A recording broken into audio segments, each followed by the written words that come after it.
Assalamualaikum warahmatullahi wabarakatuh. Alhamdulillah, alhamdulillahilladzi sadaqa wa'da wa nasara 'abda wa a'azza jundah wa hazamal ahzaba wahdah. Asyhadu an la ilaha illallah wahdahu la syarikalah wa asyhadu anna sayyidana Muhammadan abduhu wa rasuluhu la nabiyya ba'dah. Wassalatu wassalamu ala rasulillah wa ala alihi wa ashabihi wa mawalah, la hawla wa la quwwata illa billah. Rabbi syrah li sadri wa yassir li amri wahlul 'uqdatam min lisani yafqahu qawli. Allahumma ya fattahu ya alim, iftah qulubana wa qulubal hadirin wal hadirat futuhal arifin birahmatika ya arhamar rahimin. Amma ba'du, para alim, para ulama, para sesepuh, pinesepuh, hadirin, hadirat jamaah salat isya dan insyaallah salat tarawih, salat witir rahimakumullah. Alhamdulillah, pada malam hari ini kembali kita diberi kemampuan dan kemauan oleh Allah Subhanahu wa taala sehingga bisa hadir menjalankan perintah Allah dalam keadaan sehat walafiat. Mudah-mudahan salat kita, jamaah kita, ngaji kita, zakat, infak, sedekah kita dan ibadah kita yang lain diterima oleh Allah Subhanahu wa taala. Hadirin hadirat ma'asyiral muslimin rahimakumullah. Sebagaimana kita ketahui bahwa Ramadan adalah bulan pendidikan dan pelatihan bagi kita. Banyak materi pendidikan pelatihan yang sebenarnya diberikan Allah pada kita. Di antaranya adalah pada bulan Ramadan ini kita dilatih oleh Allah untuk bisa menjaga diri kita dari makanan minuman yang diharamkan oleh Allah. Kenapa demikian? Karena ketika kita puasa kita mampu menolak agar makanan minuman itu tidak masuk ke dalam perut kita, walaupun makanan minuman itu halal. Maka mestinya pada bulan Ramadan ini kita harus lebih mampu lagi menolak makanan, minuman yang diharamkan oleh Allah Subhanahu wa taala. Kita tahu hadirin kalau es teh, es jeruk, es cao, es campur dan menu-menu minuman yang lain kalau halal itu halal bagi kita. Tetapi kalau minuman-minuman itu ditawarkan kita pada jam 1 siang, maka kita dengan sangat tegas bisa menolak agar minuman-minuman itu tidak masuk ke dalam perut kita. Kita juga tahu nasi goreng, nasi campur, nasi soto, dan menu yang lain kalau halal itu halal bagi kita kapanpun kita makan. Tetapi ketika kita puasa, kita mampu menolak makanan-makanan itu masuk ke dalam perut kita. Maka hadirin hadirat, ini sebenarnya adalah pelatihan yang luar biasa dari Allah untuk kita. Kalau yang halal saja mampu kita tolak, maka mestinya kita lebih mampu lagi menolak makanan, minuman termasuk rezeki yang diharamkan oleh Allah Subhanahu wa taala. Hadirin hadirat ma'asyiral muslimin rahimakumullah. Di zaman sekarang layak rasanya bahkan mungkin harus bagi kita mempertimbangkan apakah makanan minuman yang kita konsumsi benar-benar dihalalkan oleh Allah atau masih tercampur dengan yang diharamkan oleh Allah. Betapa perkembangan teknologi pangan sedemikian pesat hadirin. Sekian tahun yang lalu sebuah makanan minuman bisa basi hanya hitungan jam. Tapi dengan teknologi pangan, makanan minuman bisa basi mingguan, bahkan bulanan, bahkan bisa tahunan baru basi. Sekian tahun yang lalu sebuah makanan minuman paling-paling punya rasa original, rasa asli.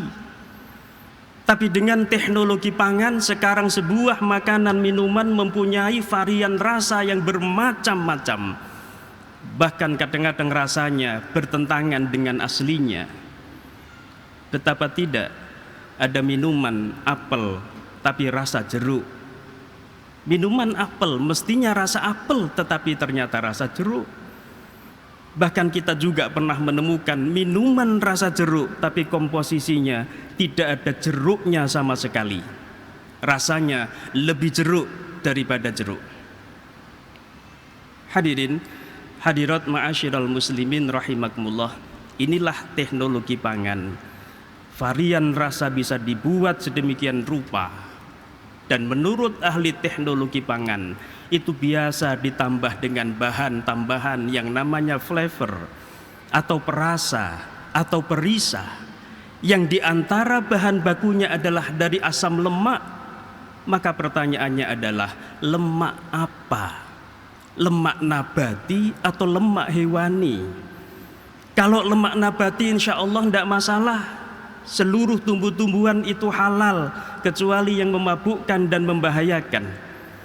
Tetapi kalau sudah lemak hewani, maka pertanyaannya hewan apa? Hewan babi atau hewan sapi? Kalau babi jelas haram, bahkan najisnya pun najis mughalladhah, najis kelas berat. Kalau sapi belum tentu halal, nyembelihnya bagaimana? Dan ini menjadi problem tersendiri bagi kehidupan kita, hadirin. Betapa sering kita jumpai rumah potong hewan yang melakukan praktek pelanggaran animal welfare, praktek pelanggaran pada berbuat baik pada hewan yang diajarkan oleh syariat. Kita sering menjumpai sapi disembelih belum mati sudah dikuliti, belum mati sudah disogrok, itu leher sapi itu. Pelanggaran animal welfare yang luar biasa, itu biasa, masih biasa terjadi dalam kehidupan kita. Termasuk juga bagaimana penyembelihan yang menggunakan stunning, pemingsanan. Memang MUI tahun 1976 sudah lama sekali memperbolehkan penyembelihan dengan stunning, pemingsanan, tetapi banyak syarat yang harus dipenuhi dalam stunning itu. Tetapi dalam realitas yang ada, banyak sekali proses stunning, pemingsanan hewan yang tidak sesuai dengan syariah. Di antaranya adalah ketika ayam itu sudah distunning, dipingsankan, kita ambil, kita biarkan sebelum disembelih, ternyata kebablasan mati sebelum disembelih.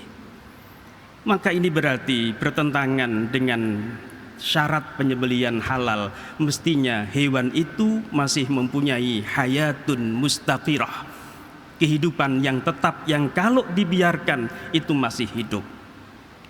Belum lagi penyembelihan tradisional, setelah disembelih langsung dilempar ke drum, ditumpuk sekian banyak ekor, akhirnya yang bawah belum mati sudah mati ketumpuan dari atas.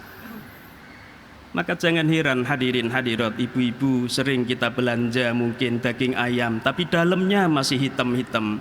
Atau mungkin bapak-bapak kita makan ayam goreng, ayam sudah mateng tapi di dalamnya masih banyak hitam-hitamnya, sisa-sisa darah yang tidak keluar secara tuntas. Itu diantaranya bisa jadi karena ada urat yang belum terputus, belum mati sudah ketumpuan yang lain, atau bahkan belum mati sudah dimasukkan ke air panas. Inilah hadirin yang terjadi di sekitar kita. Padahal Allah sudah mengingatkan dalam surah Al-Mu'minun 51, ya ayyuhar rusulu kulu minat thayyibat wa'malu sholihah. Wahai Rasul, ini yang dipanggil adalah Rasul, tapi sebenarnya yang dipanggil adalah umat Islam. Makanya dalam tafsir Al-Maraghi disebutkan, wa in kana muwajjahan alal anbiya fa inna umamahum tabi'alahum. Walaupun dalam ayat ini yang dipanggil adalah para nabi, para rasul, tapi sebenarnya yang dipanggil adalah orang-orang Islam. Ayya ayyuhal muslimun, wahai orang-orang Islam, makanlah yang halal, makanlah yang thayyib, wa'malu sholihah, dan beramal solihlah kalian. Ada hubungan kausalitas antara makanan, minuman, rezeki yang halal dengan amal soleh kita. Kalau yang kita makan, yang kita terima adalah halal, maka mudah kita melakukan amal soleh.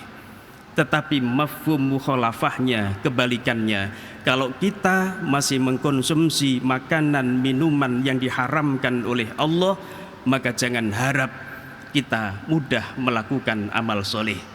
Kalau kita masih memberikan makanan, minuman, rezeki yang haram kepada putra-putri kita, maka jangan harap putra-putri kita menjadi putra-putri yang soleh, solihah. Hadirin, hadirat ma'asyiral muslimin rahimakumullah, yang kita lakukan adalah paling tidak ketika kita mau membeli apapun, kita lihat adakah logo halal yang tertera di situ. Panjenengan tidak usah mikir logonya seperti gunungan wayang atau yang seperti ban mobil. Selama logo itu sah, maka kita layak mempercayai logo itu. Yang kedua, jadilah kita konsumen yang cerdas. Paling tidak ibu-ibu kalau belanja, terutama ayam potong atau daging, tanyakan pada yang jual, ini daging dari mana? Ini yang nyembelih siapa? Itu hak konsumen, hak kita untuk tahu. Karena halal haram adalah persoalan prinsip dalam ajaran agama kita. Kalau ternyata yang jual sudah mengatakan, Bu, ini halal, yang nyembelih si A, dan si A itu kita bisa percayai bagaimana keimanan, keislaman dia, maka paling tidak ibu-ibu ada rasa nyaman, rasa tentram ketika kita mengkonsumsi apa yang kita beli tadi. Hadirin, hadirat ma'asyiral muslimin rahimakumullah, kita berdoa kepada Allah, mudah-mudahan Ramadan kali ini benar-benar menyadarkan diri kita untuk peduli pada makanan, minuman yang selama ini kita konsumsi.